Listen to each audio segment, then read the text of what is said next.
Look at Elvis. That's terrible. It is. This will bring the genre back to life. That's worse. Yeah, but it's topical.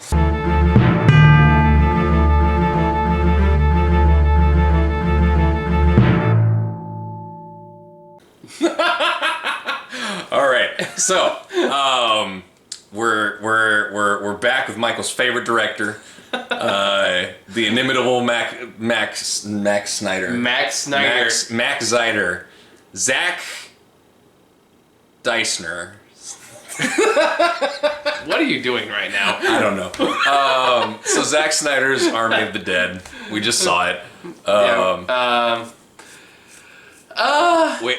I guess that's a little.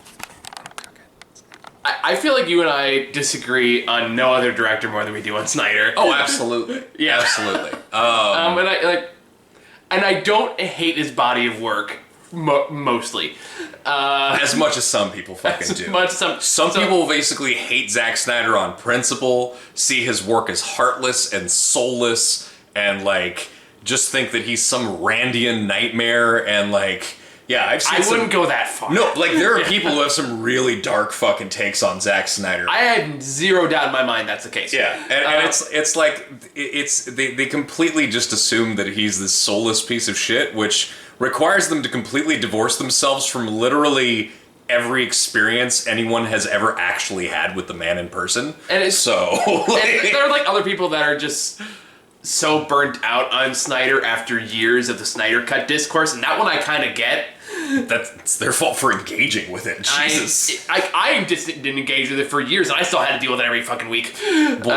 Yes, because you're a figure in that realm. I know, my point is, I get why people will be just fucking tired of it. Yeah, but the majority of people don't have a YouTube channel where they talk about comic book stuff. True. My point is, one of the justifiable reasons. It's like when you hear about too much about Nolan, you get sick of him. I disagree. Fair enough, you're allowed to disagree. So, but I'm telling you, that's why some people do. Yeah, but again, that's still, like, one of the things I did a long time ago was I had to separate people from their fandoms and works from their fandoms, is I'm not gonna let a shitty fucking following ruin something for me. Like, I'm not saying it's right. I'm just saying I get it. Yeah. Like, it's my feelings on Fight Club.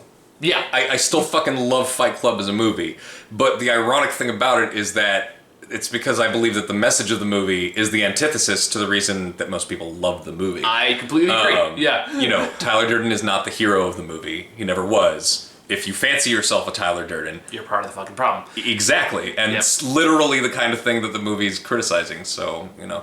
But anyway, with that in mind, Snyder. Army of the Dead. So this is one of those movies, I feel like this is the closest to like a fair crossroads we're gonna get with Snyder films. Maybe. I don't know. Well, since we reconvened on Man of Steel, except for Man of Steel, I'm gonna hold that as a special place between us because like that was a pleasant surprise. So I think you definitely liked this more than I did. I still had a fun time with it. I'm more of a zombie movie guy. Yeah. I have been I've been. This is gonna sound so fucking pretentious and condescending. I don't give a shit. So, me and my friends have been fans of zombie movies since way back when. Since like, early in high school, we got into this shit. We watched all of the old classic movies. Like, we would just get together and see like what stupid new zombie movie there was.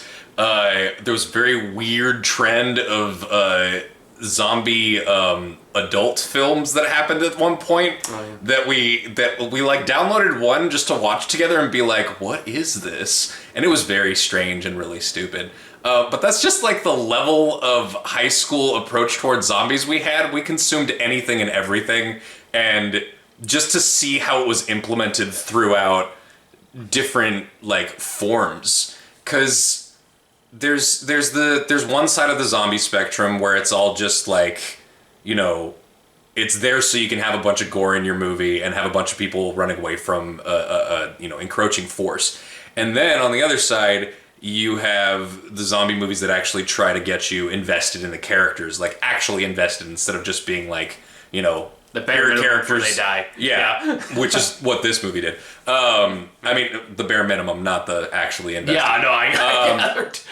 And there's fun zombie movies.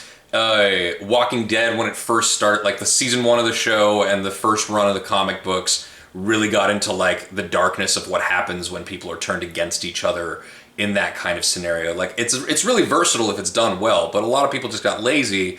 And then we had that whole weird zombie renaissance where everyone got obsessed with zombie. Like everyone got into zombies. Post the Walking Dead show coming out. Much. So like everyone, like zombies became a thing for a while. We got a lot of awful movies. Like, and the Nazi zombies kind of video game got really big with Call of Duty. Oh yeah. So there was this period of time where zombies just were everywhere. And it became, frankly, really tiresome because it was just something that people who knew nothing about like what made the genre good got into it. And they just I got burnt out on zombies for a long time. Yeah. And, you know, I really did not enjoy the World War Z movie. I didn't really like that one either. Like, it tried to be really serious, and it felt like... I think the most entertaining part of that movie was just the blatant, like, Pepsi sponsorship that it had towards the end, and they cut that out late, like, in the re-release, and I was like, oh, you bastards, you cut out the only good, decent part of the movie. Oh, God. So yeah, there's certain things about it that are kind of tried and true in the genre, and, you know, me and my friends were a big fan of Zack Snyder's Dawn of the Dead. It was his first big movie. Mm-hmm. And we just really had a good time. It didn't accomplish the kind of things that the original did, in terms of actually being like a classic kind of zombie movie that achieved, you know, more than the tropes of the genre. But what it did was be just like this stupid, fun zombie movie. And so I've been talking with some of those same friends online, being kind of hyped up for this coming out. Yeah. And so... yeah, this is Zack Snyder making a fun, stupid zombie movie again. Yeah, for the most part, I enjoyed it. Like, I had a good time with this. Like, this is, I'm not just like, oh my god, I can't wait to watch it again because it is a little long. It is 2.5 hours. Like long. You could easily trim some shit out. If you want to watch it, like once you watch it the first time and you know what's happening, you can basically watch like the first 10 minutes because that's pretty fun, and then skip the following half hour until they actually get back into the city. And because, like, you know, like, say what you will about Snyder, love him or hate him, everyone agrees he does some things well. Yeah. Action scenes, he's fucking phenomenal. Plenty of them here. And it's like gore and like special effects in that way, great, love him, fantastic. He hasn't done gore like this since the original Dawn of the Dead. And I appreciate he's good at it. Yeah. That's my point. God, it's good fucking gore. It is some excessive, over-the-top gore, like the kind of shit that you love out of zombie movies, and they make that clear from the get-go what this is going to be. He's always had interesting cinematography, so like that stuff really works well. He knows his way around a camera. Like, granted, that being said, with all those scenes at work, there are some excesses. Like, I do feel like there are parts that you're supposed to take more seriously than than you could. I feel like, surprisingly... This is more toned down. Surprisingly, there was not an excess of slow motion. There wasn't, and I'll give him credit for that. Yeah. I mean, just excess in general. I mean, which bloats a movie that could be like an hour and a half to 2.5 hours. Yeah, he's not known for his restraint now, and I think coming straight off of like the excess of the Snyder cut, he definitely was like, fuck it, 2.5 hours is short. Like, I do feel like he did have the benefit of an editor who like reined him in a little bit. I'm sure from when they wrote the original draft of this. But so this movie basically does it like all the characters are tropes. There's no one in this movie that is not a trope.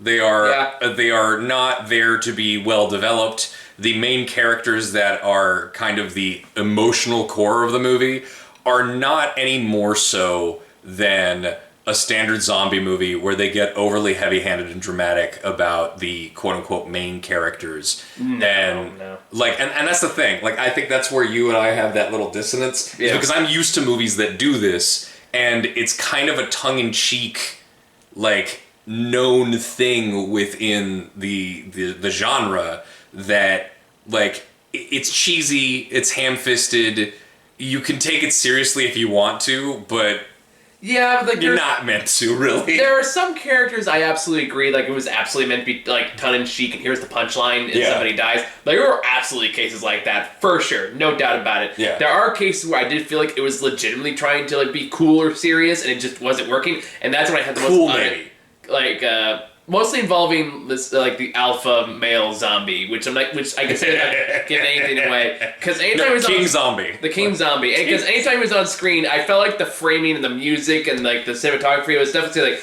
ooh, this is like cool. He's a badass. Yeah, like, it's over the top. I know it's over the top, but not like it wants you to think it's cool as opposed to silly, which it is. I think it's cool in a self-aware way.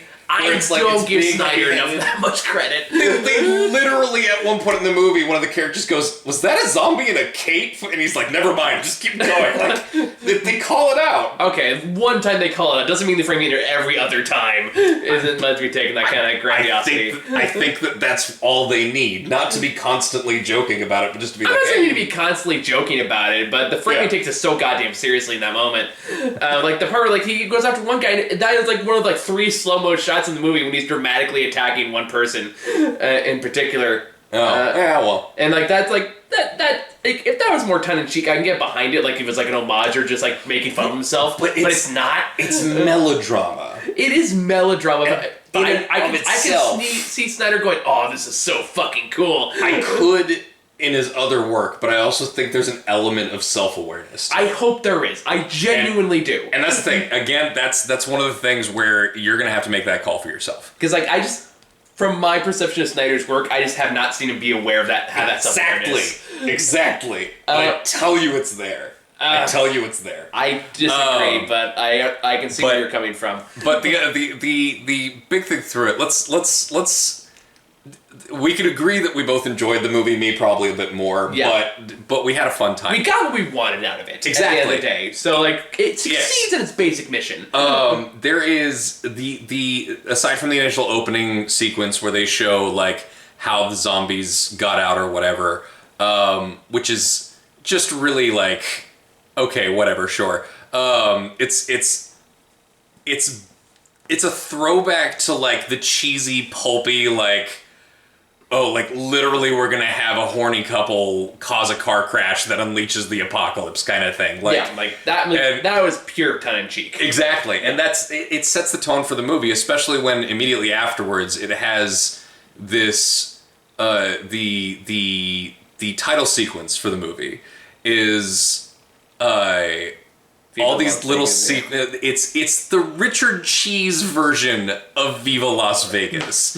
If you know Richard Cheese, you understand what this means. Because Richard Cheese has made his career for decades doing, like, lounge cover versions of famous pop songs.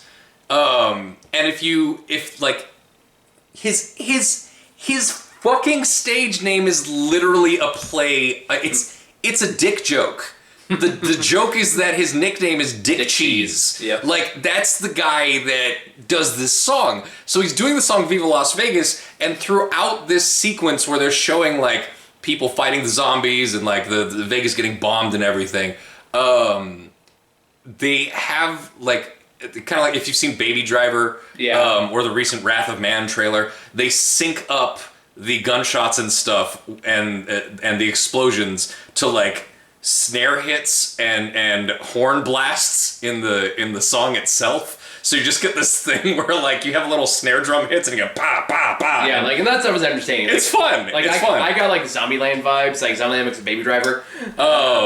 Also, it sets the tone for how much gore is going to be in the movie, because there's literally a moment in there where someone goes behind a fucking, like, just goes behind a Browning and just mows a zombie to pieces, and it's just like being blasted in chunks with fountains of blood coming everywhere, and you're like, all right, I get what you're doing. Yeah, okay. And like, I feel like the movie is best when it leans into those elements of just pure gore excess, which is like, that is where Snyder shines in his, like, excessive. When he's having fun. Yeah. There are sequences in this movie which are clearly just for fun. I agree. Like the scene of breaking into the vault. Yeah. That whole thing was just like fucking around having fun. A little long. I didn't need the Groundhog Day monologue. That was kind of smack dab in the middle of there. I like that. I like that was him just fucking with the guy though. Yeah, I know. It's more like pretty good. But like that goes into like in a 2.5 hour movie, you can cut that. I appreciated the joke though. Yeah. I like the idea that there's just this nervous little fucking safe hacker dude. But like the cast of characters here, they all fall into tropes and everything. But there's definitely like the safecracker character. I did enjoy him as just being like the absolute jumpiest, wussiest little bastard in the middle of this crew, having to be babysat by these badasses. And it was a good mechanic, and they used it well. Yeah, I mean, I don't really have much to add to that. I mean, yeah, they're pretty basic characters. I mean, like, I like Dave Bautista, so whenever he leads, I'm happy. Yeah. There was, like, some of the writing of this movie was definitely... It's not great writing. It's not great writing. But at the same time, I feel like it still fits the genre. That's the fun thing about zombie movies. I will agree with you on that. Yeah. You can slack a little on the quality, and you can't really tell if it's intentional or not. I will completely give you that one. That's fair. So I think that's some of the leeway that I can give this. But at the same time, I know that Zack Snyder enjoys zombie movies enough to have fun with some of that dumb shit. So, yeah, and he absolutely is. I just don't know how much I'm willing to assume he's aware of. Like, in the end, does it matter? I guess not. Like, can you just enjoy it for just being cheesy and shitty?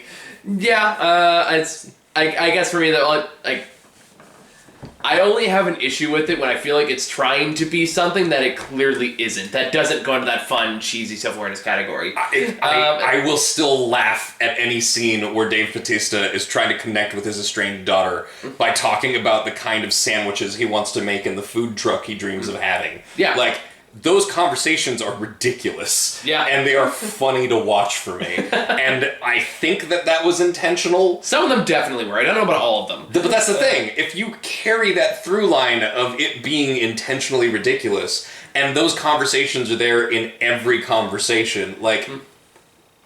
I feel like it's unavoidable to an extent. So make up your own mind on that, I guess. But regardless of what his intent is, can you find that funny? Yeah. For being like the cheesy melodramatic thing that it is, then enjoy it. Like, it's not a serious movie. No, don't take it seriously. No, even the parts that seem like they're meant to be taken seriously, just don't take those seriously either. Just have a good fucking time, man. Like, it's good. It's all good. It's fun. I also I was talking about this during the movie. I really enjoyed it's been a long time since I've seen a movie where there's such a large cast of the main team that is clearly meant to be picked off one by one. Absolutely. And to the point where, you don't hate the characters, but you're not attached to them, and you're just having fun with them till they die. And you and I were going, how long do you think this one's going to last? How many people do you think this one's going to get killed? Oh, you know what? I just realized, we'll talk about this when we get into spoilers, but I was fucking right. Holy shit, okay. In terms of how many people someone gets killed. Okay. All right, fuck it. All right, so good time with the movie. Let's get into spoilers. So let's have a talk. So I was right almost the exact number, because you and I were making a joking around earlier. It's like we were talking about the Dave patrol guy? Daughter. Who insists coming along because she says her friend is in there and she wants to get her out. And you and I were like, how many people do you think she's going to get killed? And I said, I'm going to say 3. Including Dave Bautista. So that technically counts, I would say, Dave Bautista. And if we're just going off the helicopter crash. The pilot died, her friend died, and Dave Bautista died. Oh yeah, I forgot about her friend. They don't even show her friend's body. They just I pointed out to you, so they went through all that trouble to get their friend, and she dies anyway. Everyone at risk. So she got her father killed for absolutely nothing. Yeah, no, I did kind of hate the daughter. But just this. She got more people than that killed then, if we're going by that metric. But I will say that I enjoyed that the character that I thought was going to last longer ended up dying much more quickly than I expected. Oh, the guy from the Terminator, dude? the Terminator series. That's how I know him from. No, not that guy. The other guy. Oh, Shades. Yeah. I saw Shades from Luke Cage. The Son of Anarchy. I never watched them or anything. It's a bad show. Don't come after me. Don't at me. I've had this fucking conversation. Sons of Anarchy sucks. I just, you know what? If you come at us and say, like, how dare you not like Sons of Anarchy, I gotta give you credit for being a Son of Anarchy fan and waiting this long to hear a little bit of hate on the show. Yeah, right. And then losing your shit. So thanks for getting this far in the video. Sure, why not? No, it's. I have my own feelings about Sons of Anarchy. It was a protracted thing, but no, it was If we take that character and, like, he basically goes down immediately. He's basically sacrificed by the crew to make a deal with the intelligent zombies. Like, if he was in, like, one of the goddamn Resident Evil movies. Yeah. He would have made it all the way to the end. Maybe. Like, he would have been a Wesker lackey. But so, I appreciated that they sacrificed him and they just protracted his suffering and he's just laying there whimpering and shit. And, but then, the other dude that, you know, we knew was going to get some people killed, and he gets a couple killed. But, man, you saw how I reacted to his final sequence. Which one? The tiger. Oh, yeah. You know the tiger's going to fuck someone up. And he does. And he fucks up the guy I wanted to get fucked up the most. Yeah. And it is a pretty, it's not a fast death. No, that's definitely a case where, like, this is, again, where Snyder's excess pays off. Exactly. Like, again, it's just like, I wish he made more movies that just leaned into that schlock. What, tigers biting people's faces off? Yes. Okay, so, like, this tiger literally, like, smashes him into a wall, and this guy is, like, scrabbling for a gun, and the tiger repeatedly slashes him a bunch, bites him, picks him up and slams him against the ground and concrete pillars and shit. And in the end, like, I was literally sitting here go, crush his head like a cantaloupe, crush his head like a cantaloupe, like a grape, and yep. You confirmed that, yes. Yep. And the tiger goes up and just wraps its mouth around his face and, like, crunches a few times and goes, and it shows it, and it's, oh, it's so, I was so happy. It's great. It's so the movie knows where to be gratuitous, and it has a good time with it. Yeah. There are certain sequences that are straight up comedy, like the scene where they're trying to crack the safe and they're trying to set off the traps that are clearly on the way to the safe, and, like, they get, like, dummy zombies to try to go, and the whole sequence of them trying to convince the zombies to move forward, and then when they finally do, like, the structure of that whole scene is just for fun. Oh, it's an entertaining sequence. Yeah. And the way it concludes is also like, all right, yeah, again, delightful gore. I want more of that. Yeah, but that's the thing when it comes to a zombie movie like this. You can't have it just be... No, I agree with that. That being said, I need more of that and not weird zombie baby fetus. I feel like it didn't really serve anything except to try to, like, I don't know, make some comment like death and rebirth or whatever. I don't think it was trying to make any comment. I'm being... Why do you give Zack Snyder credit for that? Like, I'm being extremely liberal with my interpretation there. No, the zombie queen was pregnant. She gets fucking murdered or decapitated, and then fucking zombie king finds her, is sad, takes her body back to his like zombie clan, and fucking lifts up the zombie baby, like disembowels her, picks up the zombie fetus and holds it up in the air and roars, and all the zombies are like, yeah, time to murder these fuckers, and that's it. That's it. And honestly, I think that like, it's not like they fixated for a prolonged period of time on that. But it's just very efficient. Zombie was gonna be a dad. Zombie's love and baby get killed, and he has the loyalty of his people, and they love him very much. And this is basically the equivalent of him holding up his his kid's corpse in front of his people, and them going, "We're with you. We're gonna murder these fucks," and then but even that feels like just needlessly convoluted. Like you have the word zombie in there for God's sake, and every part of that. Add an extra little bit of flair to the zombie movie. That's like it feels like one step a little too far. Like I was like, oh, he's a zombie king. He has a queen. Oh, they take the queen's head. He wants it back. That's just as good. Yeah, but when you take it the further step beyond, like, oh, he's in love, it's like, oh, he has a family. Why does a zombie need a family? Did you watch too much Fast and the Furious? All right, I'm gonna give you that one. That was good. It's a zombie. All right, zombie queen is Michelle Rodriguez, right? So, like, but yeah, it's stupid. It is stupid. It is really stupid. But I feel like it knows it's stupid. I don't think that the whole idea of the zombie fetus is I don't know. I'm not ready to give him that much credit. As you said, it doesn't really fucking matter. But that's the thing, though. It's stupid, right? It just seems like an unnecessary layer. There's a lot of unnecessary shit in horror. But, like, you want that stuff. You don't want zombie baby fetus. You don't want it. You know what? I don't want to know. I was just watching it, I was like, this is stupid and twisted. Like, alright, we'll go with it. Yeah, zombie king is fucking sad that he doesn't have a zombie prince or princess anymore. Like, just, okay. Can I get, so, the only way I would accept it is if I got to see zombie birthday parties. I'm pretty sure there was one of those at the end of during the Fun Dead sequence on Shaun of the Dead. True, but I'm talking about, like, I want the zombie parents to throw a zombie birthday party for their, like, zombie son or daughter's, like, first birthday, and all the zombies wearing party hats. Meat cake. Meat cake. Meat cake. They have another security guard as a birthday cake. Blood punch. Yeah, no, there's a zombie magician. Like, they got Larry. Larry is magic.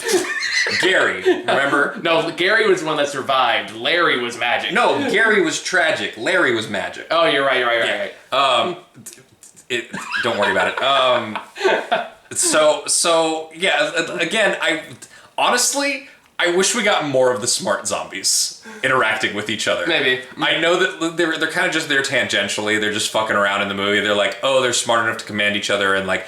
But the thing is that the king zombie and the queen zombie are the smart ones. All of their zombie minions seem to be just like zombies. They're just being commanded to run around for the most part. Which is again why I want a zombie birthday party. Yeah, but that's my point. Like we could have.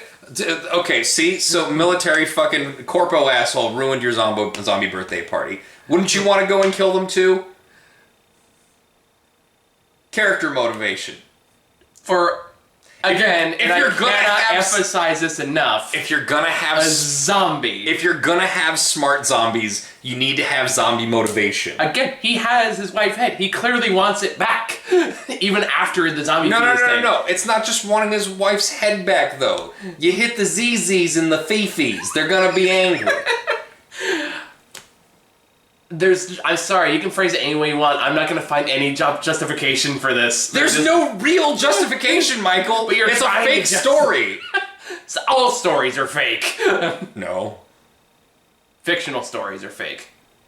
Yeah, it's the meaning of the word fiction. Yes, I know. But anyway, my whole point about it is like, with movies like this, you can look at any individual element and say like, could have done without it. Where that line sits for you is too much, too little. Okay, a lot of people are gonna be like, zombie fetus, but like, for some people that's over a line. I think that's part of why it's in there, to kind of toe that line. I mean, I wouldn't say it's over a line, it's just more kind of pointless, and it's more like, just unnecessary complications of your just straightforward zombie world. I feel like they didn't put that much time or effort into it.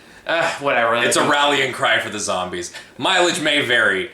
Whatever. I've seen weirder, stupider shit in zombie movies. I believe that, but not like how many by this high profile of a director?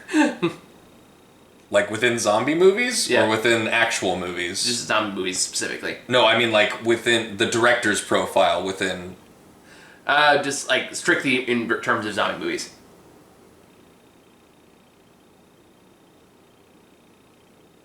Jesus, my brain is fucking mush. COVID has fucked me up. We need to do a zombie movie marathon. How about that? We'll put that on top of the Saw marathon and the Fast and the Furious marathon. I only have so much free time, man. Yeah, with that attitude. Anyway. Pick one and go through to completion, then we'll discuss what's next. Well, we'll do Fast and the Furious because we got Fast 9 coming up. Yeah. But then we'll get to the Saw stuff. Although I do want to show you Saw 3 before then, just so you see, like, where it goes, because Saw 2 is ass. Anyway, fucking, there's so much stupid shit in here that is just horror movie zombie shit. There's action sequences that are a lot of fun. There's a lot of, like, great gore. People die unnecessarily. There are things people do that are really fucking stupid, including the trope of, oh, aren't you on a really strict timeline? Maybe you shouldn't stand around like going, whoa, we broke open the safe, let's play in the money for a second. Like, Yay. Yeah, just like, wasted moments. And like, by the way, like, I do have to just acknowledge, like, this is a bit joke, and I'm no way taking this seriously before I get into it. All right. I am always good to have a joke that needs that warning. I'm so curious who the fucking president of this universe, United States, is. Right? It's a weird one. Because, like, right after the news, there's this news broadcast, say they're bumping up the, the nuclear bomb is going to destroy Vegas from, 24 hours to 1 hour. Yeah. And they say, like, because the president said, and I quote, it'd be really cool. It would actually be kind of patriotic if you think about it. To do this on 4th of July, but instead we're going to bump it up. And it's like this still George W. Bush right now? Is it Snyder? Is Snyder the president in this universe? It feels like a dig on, like, Trump era shit. Because, I mean, this was made before the election. True, essentially, so... Yeah, I mean, I feel like if it was Trump, it'd be much more like just rambling, nonsensical drivel. Well, I mean, they're not going to quote his whole nonsense drivel on it. It would be the liberals want us to wait 24 hours. The idea of, like, it would be kind of cool and patriotic if you think about it. Like, sounds like something Trump would say, but maybe stupid. Maybe, I don't know. But anyway, like... it's a stupid movie, and it knows it's a stupid movie, and it has a good time with it. Yeah. Just go have a good time. Yeah. It's a good time. Like, there's nothing deeper to really discuss. No, just wish it was shorter. Yeah. So, Zetus. There we go. Lord. Good night, everybody. Farewell.